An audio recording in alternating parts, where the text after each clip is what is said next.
You ever sit through an entire family event pretending not to exist?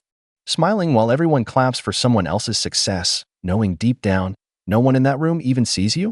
I've done that more times than I can count. But last Saturday, something in me snapped. And when I took the mic, I didn't just speak. I unloaded 30 years of silence in front of everyone who ignored me. I'm James, I'm 29, and up until last Saturday, I thought I had finally come to terms with the way my family sees me. I thought I'd made peace with the fact that in every photo on my mom's wall, I'm either cropped out or conveniently forgotten. I thought I'd grown thick enough skin that their little jabs at family dinners no longer got under it. Turns out, I was wrong. Very wrong. Let me back up a little. Growing up, it was obvious my older brother, Eric, was the favorite. I'm not talking about the usual, he's older, so he gets to do more stuff. I mean, from the time I was old enough to form memories, I remember Mom beaming at him for the smallest achievements while barely glancing at mine. Eric scored a goal in soccer. There was a cake, balloons, and a framed photo in the living room for weeks. I won first place in the regional science fair. I got a "that's nice, sweetie," and she kept scrolling on her phone. Dad wasn't really in the picture. He left when I was around 6, and that's a whole other can of worms I won't open right now. The important part is, after he left, Mom raised us alone, or more accurately, she raised Eric. I was just there. A quiet, awkward presence at the edge of the family dynamic, like a cousin who overstayed his welcome. I tried. I really did. I studied hard, stayed out of trouble, and did what I thought she wanted, hoping she'd one day see me. But no matter what I did, it was like shouting into a void. Eric? He could do no wrong. Even when he did do wrong, like getting caught drunk driving in college, it somehow became an endearing anecdote. Boys will be boys, my aunts would chuckle at every Thanksgiving. Eric's always had a wild streak. I was the one who bailed him out, by the way. Paid his fine with my savings and never got a thank you. Not once. Fast forward to last weekend. Mom's retirement party. She'd been a public school teacher for 35 years. A whole community center was rented out. Caterers, decorations, slideshow of her life, the whole deal. Eric was, naturally, the master of ceremonies. And I, despite being the one who organized the logistics behind the scenes, booked the caterers, set up the slideshow, arranged the guest list, was just another attendee. No mention of me in the speech introductions. No thanks. But I was used to it. I've been used to it for years. So I smiled, sat near the back, and clapped along like everyone else. Then came the speech. Eric took the mic with that confident swagger he always had, the kind that only comes from being told you're special every day of your life. He talked about Mom's hard work, her dedication, her sacrifices. All true. And then he said, with this nostalgic little chuckle, "Mom, thank you for raising me alone. You gave me everything. You raised me to be who I am today." The room chuckled along. Us and nods. But Mom? Mom laughed. Not a soft, modest giggle. No, it was a deep, genuine laugh, like he'd told the world's funniest joke. She leaned toward the mic, took it from him, and said, "Well, he was the only one worth raising." I swear, for a full second, my heart stopped. And then my aunts, my mom's sisters, nodded. Like it was some obvious truth they'd always believed. One of them even whispered, loud enough for the table around her to hear, "He really was such a blessing." James was always just there. It felt like someone had cracked a window open in a blizzard. That sharp sting in your lungs, that feeling of air slicing through your ribs. I sat there frozen, every cell in my body burning. I could have stayed silent. I could have let it slide like I always did. But something in me, maybe pride, maybe pain, maybe years of being invisible, snapped. I stood up. Slowly. I could feel the heads turning before I even said a word. My hands were shaking. Not with nerves, but with something heavier. A weight that had built up for almost 30 years. I walked to the front. I didn't plan to take the mic. I didn't plan to say anything. But Eric looked confused and Mom looked annoyed. As if I was interrupting something that wasn't mine to be part of. The MC, one of Mom's coworkers, held the mic toward me with a polite smile. I took it. And then I looked out at the room. Rows and rows of people who only ever knew the version of our family that Mom told them. Coworkers, cousins, neighbors. People I hadn't seen in years. People who had no idea what I was about to say. I started with something simple. "Hi, I'm James. For those of you who don't know, I'm Elaine's other son." A few people laughed, lightly, thinking I was making a joke. I wasn't. I took a breath. I wasn't planning on speaking today. I thought this was her moment. But then I heard something that I think deserves a little clarity. The room quieted. One of the aunts tried to clear her throat loudly, like a warning. Mom's smile had tightened into something brittle. She raised him alone, sure, I continued. She put in the hours, the work, the late nights, the parent-teacher meetings. But just so everyone's clear, she had 2 kids. 2 boys. One got the spotlight, the attention, the support. And the other one got, well, this. A chance to finally speak at a microphone because no one thought he ever would. Eric was frozen. Completely still. Mom crossed her arms, lips pressed in a thin line. I could see her scanning the crowd, worried. Not for me, but for appearances. I wanted to stop. I really did. But something in me needed to be heard. I needed someone, anyone, in that room to know what it had been like. So I kept going. I talked about the missed birthdays, the parent-teacher conferences she skipped, the art show she never came to, the soccer games I sat through alone. I brought up how she smiled at Eric's mugshot like it was a prank photo, while I got grounded for getting a B in math. People were silent now, utterly still. I could feel the momentum building inside me like a wave, like every suppressed word I'd swallowed over the years was clawing its way out at once. My voice started to shake, not because I was afraid, but because I wasn't anymore. I was angry. I was tired.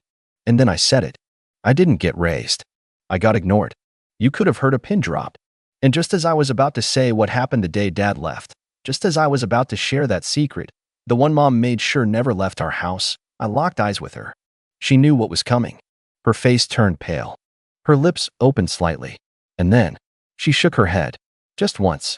A small, deliberate gesture, barely noticeable to anyone else. But to me, it was deafening. It was the same look she gave me the day Dad walked out. I remember it like it was yesterday. I was 6. Eric was 10. Mom was standing in the doorway of the kitchen, arms folded, jaw clenched, and Dad had his suitcase in one hand and car keys in the other. He didn't even look at me. He hugged Eric, ruffled his hair, and told him, "Be the man of the house now." Then he glanced at me, blinked like he forgot I was there, and turned away. I cried. Not loudly. Just a small whimper, the kind a kid lets out when they're too confused to really understand what's happening. I looked up at Mom, hoping for a hug, a hand, anything. But instead, she looked down at me and said, "He was never really yours. Don't act like you lost something." I hadn't thought about that moment in years. I buried it deep, deeper than anything else. But that look she just gave me, it dragged it all back to the surface like a hook in my chest. So I tightened my grip on the mic. "I was 6, I said, voice trembling but firm. "And I remember exactly what you said when he left. You told me I didn't lose anything, that he was never mine. And I believed you. I figured if even you thought I didn't matter to him, then maybe I didn't matter at all." Gasps. Real ones this time. From a few of Mom's coworkers, a couple cousins. Aunt Louise even put her hand to her mouth. I spent years thinking I was the problem. I continued. That I wasn't good enough, or smart enough, or interesting enough to deserve the same love Eric got. And I didn't say anything. Not when you forgot my birthday 3 years in a row. Not when you called me ungrateful for asking why Eric's college was fully paid for, but I had to take out loans. Not even when you told people I moved away to be selfish, when in reality, I left because this house, this family, made me feel like I didn't exist. Eric finally stirred. He stood, took one cautious step toward me. "James, come on, man. You're blowing this out of proportion. This isn't the time." I turned to him, slow and calm. "Isn't the time? When is the time, Eric? When you're getting praised for being the golden child again. When everyone's passing around photo albums where I'm literally cut out of group pictures. You had 30 years of speeches. 30 years of being the only one worth raising. I get 10 minutes. He sat down. Hard. I scanned the room. People were squirming. Guests who once smiled politely now looked stunned, unsure whether to stand and leave or stay frozen in their chairs. One of Mom's friends tried to smile at me encouragingly, like I'd just opened up about something brave. She clearly didn't get it. "This isn't about jealousy," I said, before anyone could try to twist it into that. "This isn't about me wanting a spotlight or a trophy. It's about the fact that a mother of 2 raised one son and told the other one, every day, in 100 subtle ways, that he didn't measure up, that he wasn't wanted, that she regretted him." That got her attention. Mom's mouth tightened. Her jaw shifted. And for a moment, just a moment, I thought she might actually say something. Maybe an apology. Maybe a justification. Instead, She stood up slowly, took a few steps toward me, and said, "You have no idea how hard it was." She didn't say it with anger. She said it like I was a child who couldn't possibly understand. Like this was her moment of pain now. "I had to keep the house together," she went on. "I had to work 2 jobs. Your father left me with nothing. I did what I had to do." "I never blamed you for the struggle," I replied. "I blamed you for pretending like I wasn't part of it, for erasing me from the narrative, for acting like he was the only one who mattered." "I gave you everything I could," she snapped. "No," I said. "You gave Eric everything. You gave me leftovers. You gave me silence." We stared at each other. The room was holding its breath. Then she dropped it. The mask, that thin layer of politeness, the one she always wore in public, shattered. Her eyes narrowed. "You always were so dramatic," she said, with a disgusted little shake of her head. "Always playing the victim. Poor James, so unloved, so unappreciated. That's why no one connects with you. That's why you've never had a real relationship. That's why even your father—" "Don't." I cut her off. My voice was low, but deadly sharp. "Don't you dare bring him into this. You let him leave me behind. You watched him hug one son and ignore the other, and you agreed with it." Another pause. A deeper silence now. One that didn't just fill the room, but felt like it sunk into the floor, the walls, the very air itself. And in that moment, I realized something. She wasn't shocked that I said any of this. She wasn't ashamed. She was annoyed. I had disrupted her narrative. Her perfect retirement send-off. Her golden boy tribute.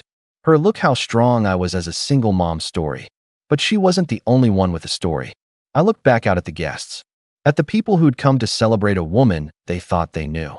At Eric, still slouched in his chair, pale and quiet. And I said, "You want to thank her for raising you alone, Eric? Fine. Thank her.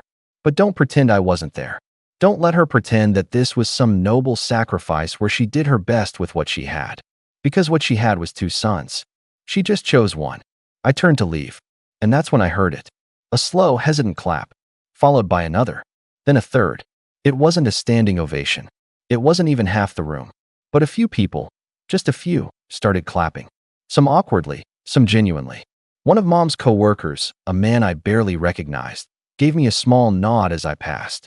But it wasn't about the applause. It was about finally being seen. And just as I reached the double doors at the back of the community center, someone called out my name. It wasn't Mom. It wasn't Eric. It was someone I never expected. It was Aunt Denise. Now, you have to understand, Aunt Denise was the quiet one. She was always there at holidays, always brought the same sweet potato casserole, always smiled politely and stayed out of the drama. In our family, staying quiet wasn't just a trait. It was a survival strategy. And Denise had mastered it. I honestly don't think I'd ever heard her raise her voice once in nearly 3 decades. So when she stood up, her chair scraping sharply against the floor, and said, "James, wait," every head turned. I paused in the doorway. I didn't want to. Everything in me was screaming to keep walking, get in my car, and never look back. But something in her voice, it wasn't pity. It wasn't condescension. It was something else. I turned. She was walking toward me, slowly, like even she couldn't believe what she was doing. Her eyes flicked to Mom, who looked almost amused for a second, like she was waiting for Denise to scold me, to put me back in my place. But Denise didn't look at her again. She looked at me. And then she did something no one else had done that entire day, maybe my whole life. She hugged me. Not a half-hearted side hug. Not a forced, "good to see you" pat on the back. A real, full, 2-arm hug. She pulled me in like she hadn't seen me in years and didn't want to let go. And when she finally stepped back, her voice cracked as she said, "I should have said something a long time ago." Behind her, I saw my mom stiffen. Denise turned slightly to face the room, not dramatically, not like she was trying to make a scene, but with a quiet resolve that was somehow louder than anything I'd said. "You all saw it too," she said. "Don't pretend you didn't." The silence in the room shifted. It was no longer the stunned, uncomfortable kind. It was guilty silence. Denise continued, her voice growing steadier. "We let her pretend like she was raising one perfect child and one shadow. We let her talk about Eric like he was her whole world and James like he was a phase she had to tolerate. I remember the birthdays, the school plays, the graduation where James gave the valedictorian speech and Elaine left halfway through because Eric wasn't feeling well. That one hit like a punch to the chest. Because it was true. I'd stood on a stage, smiling through my speech, pretending not to notice the empty chair in the front row where Mom was supposed to be. She texted me that night, "Sorry I couldn't stay. Eric had a headache." A headache. "You all remember those things," Denise said, softer now. "You just didn't say anything. None of us did." And James, she turned back to me, eyes glassy. "I'm sorry for being part of that silence." I couldn't speak. My throat felt tight. A lump swelled that I hadn't expected. For a second, I thought I was going to cry. Not out of sadness, but relief. Like something heavy had been set down after being carried for so long. I'd forgotten what it felt like to stand without it. "I wasn't a good sister to you," Denise said, quieter now. "But maybe I can be better now." I nodded, unable to do much else. Then came the ripple. One of Mom's coworkers, a petite woman with graying hair and a floral scarf, stood up and cleared her throat. "I've worked with Elaine for almost 20 years. And I'm sorry, but I never knew she had a second son." I blinked. "She talked about Eric all the time," the woman continued, fidgeting with her bracelet. "But I don't remember her mentioning James. Not once." A murmur spread through the room. A few more stood, hesitant, awkward, but clearly shaken. One of my older cousins, Evan, glanced at me and then said, "Man, I always wondered why you stopped coming around. Figured you were just the quiet one." I didn't know all that. Mom, meanwhile, had gone completely still. Her expression hadn't changed, but her hands were clenched at her sides. Her smile was gone. And Eric? He looked lost, like someone had pulled a rug from under his entire reality. Because here's the thing about golden children, they only shine as long as everyone keeps the lights focused on them. But once people start turning their heads, start asking why the spotlight is so narrow, that shine starts to look a lot more like projection. Mom finally stepped forward. The calm, collected mask she always wore had cracked. Not broken, but cracked, like thin ice under too much pressure. "You've made your point," she said to me, each word cold and deliberate. "You've embarrassed me. You've turned my retirement into a spectacle." I looked at her, steady. "No, you did that. The moment you laughed and said I wasn't worth raising." She stared at me for a long time. And I saw it, really saw it. Not just the woman who raised me or didn't. Not the teacher who dedicated her life to shaping young minds. I saw someone who couldn't handle being wrong. Someone who had written a story about her life and refused to accept that she'd left a whole chapter out. Then she said, voice sharp and tight, "Do you think I had a choice? Do you think I had the energy to raise 2 kids after what your father did? I picked the one who made it easier, who didn't question me, who didn't need so much." It felt like a confession and a slap in the face at the same time. "You picked the one who let you pretend everything was okay." I replied, "That doesn't make it right. It just makes it easy." She looked around, really realizing, that the room was no longer with her. People weren't smiling. They weren't clapping. They weren't even making eye contact. And that, more than anything I said, seemed to rattle her. She turned away, didn't apologize, didn't defend herself. She just walked back to her seat, picked up her glass, and sipped it like it was water. Like if she pretended hard enough, none of this had happened. But it had. It absolutely had. And as I stood there, heart racing, the mic still warm in my hand, I realized I wasn't done yet. There was one more thing they all needed to know. One more part of this story that no one in this room, not even Eric, knew. So I turned back to the crowd. My voice was quiet, almost gentle, but clear. "There's something else you should know about my dad." And just as I saw Mom's eyes widen in panic, I dropped it. The secret. The one that changed everything. I took a breath. "There's something else you should know about my dad," I said, steady now, but sharp as a blade. "He didn't just leave on his own. He left because Mom gave him a choice, Eric or me." Gasps rippled through the room. A glass clinked somewhere as someone set it down too fast. All eyes were on me now, not with pity, not with curiosity, but with the kind of stunned silence that comes when people realize the story they thought they knew was only the surface. Mom's glass stopped halfway to her lips. I looked straight at her. "You told him he could stay in Eric's life. But if he wanted to stay in mine too, you'd make sure he never saw either of us again. You gave him an ultimatum. Pick one, son. Just like you did." It was true. I found out by accident, 2 years ago. Dad tracked me down after I'd moved across the country. We met up, sat awkwardly at a diner booth. And after the small talk and apologies, after years of pain and confusion, he finally told me. "I thought I could be the dad you needed," he said, voice shaking. "But your mother, she said if I didn't walk away from you, she'd take Eric and vanish. Change her name. Move states. She said she'd make sure I never saw either of you again. And I knew she meant it. I remember staring at my coffee for a long time, trying to make sense of it. Not sure which betrayal hurt more, his or hers. But now, standing in front of a crowd of people who finally saw the truth, it didn't matter. Because now everyone knew. The room was silent. I continued, he chose wrong. And I've told him that. But at least he admitted it. At least he tried to make things right. I turned back to Mom. You never did. You kept the lie going for 30 years. You painted yourself as the hero, the victim, the martyr. And you fed everyone a version of your life where I never existed. She stood up then, slowly. And for the first time in my life, she didn't look strong. She didn't look in control. She looked cornered.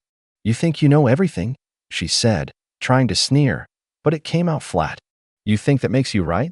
No, I replied. But I'm done pretending you were. Then I turned to Eric. He hadn't moved, hadn't said a word.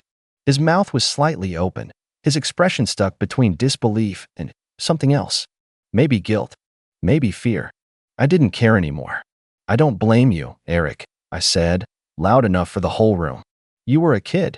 You were just playing the role she gave you. But you're not a kid anymore. You've known the truth for years. And you said nothing. He flinched. He deserved to. You let her erase me, I said. You helped. That was when I saw his expression crack. Just for a moment. Like something inside him finally clicked. Like maybe he was seeing me, really seeing me for the first time. But I didn't wait for an apology. Or a speech. Or a tearful reconciliation. Because this wasn't about them anymore. It was about me. I stepped off the little platform, handed the mic to the stunned MC, and walked out the double doors of that community center. No one followed me. No one stopped me. And for the first time in my entire life, I didn't feel like I was walking away from a family. I felt like I was walking towards something. My own damn peace. In the days that followed, things changed. My phone lit up the next morning with texts from people who had been at the party. Cousins I hadn't heard from in years. Former neighbors. Even a few of Mom's old coworkers. Some were apologizing. Others were just shocked. More than one told me I said what everyone had always felt but never had the courage to say. Aunt Denise messaged me privately. Said she was proud of me. That she'd be there if I ever needed anything. And she meant it. Eric emailed me. A long, rambling message that started with excuses, detoured into memories, and finally, at the bottom, said, I don't know if I can fix this, but I want to try. If you ever want to talk, I'll listen. Maybe I'll reply one day. Maybe not. That part's up to me now. As for Mom, she hasn't reached out. Not once. I've heard from others that she's spinning her version of events. That she says I hijacked her party, made everything about me, twisted the truth. Fine. Let her. Let her live in that little world she built, where she gets to be the victim, and I'm just the angry, ungrateful son. She doesn't get to define me anymore. Not now. Not ever again.